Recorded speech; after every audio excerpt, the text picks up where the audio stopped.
చూడండి, జ్ఞానవంతురాలు తన ఇల్లు కట్టుకొనును, మూర్ఖురాలట తన చేతులతోనే తన ఇల్లు ఓడబెరుకుంటుంది. అంటే భర్తకు వచ్చేది 1000 రూపాయలు అయితే, భర్తకు వచ్చేది 200 అయితే, ఎగస్ట ఖర్చు పెడితే ఆ కుటుంబం ఎన్నాళ్ళను దీవించబడిద్దా? చెప్పండమ్మా, దీవించబడిద్దా? ఆశీర్వదించబడిద్దా? గమనించండి,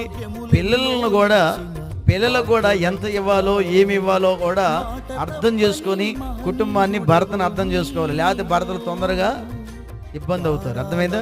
చాలా మంది భర్తలు అనారోగ్యానికి గురవడానికి, చాలా మంది భర్తలు, ఇంకో మాటతో చెప్పాలంటే ఈరోజు పిల్లలు చెప్పకూడదు కానీ జరగకూడని కార్యాలు జరగడానికి కారణం ఏంటంటే వీళ్ళు చేసే ఖర్చు దెబ్బకి కొంతమంది భర్తలకి మైండ్ ఏమై తెలుసా, బ్లాక్ అయిపోయి, అర్థమైందా, ఇక ఏం చేయాలో అర్థం కాక ఇక అటు మళ్ళీ.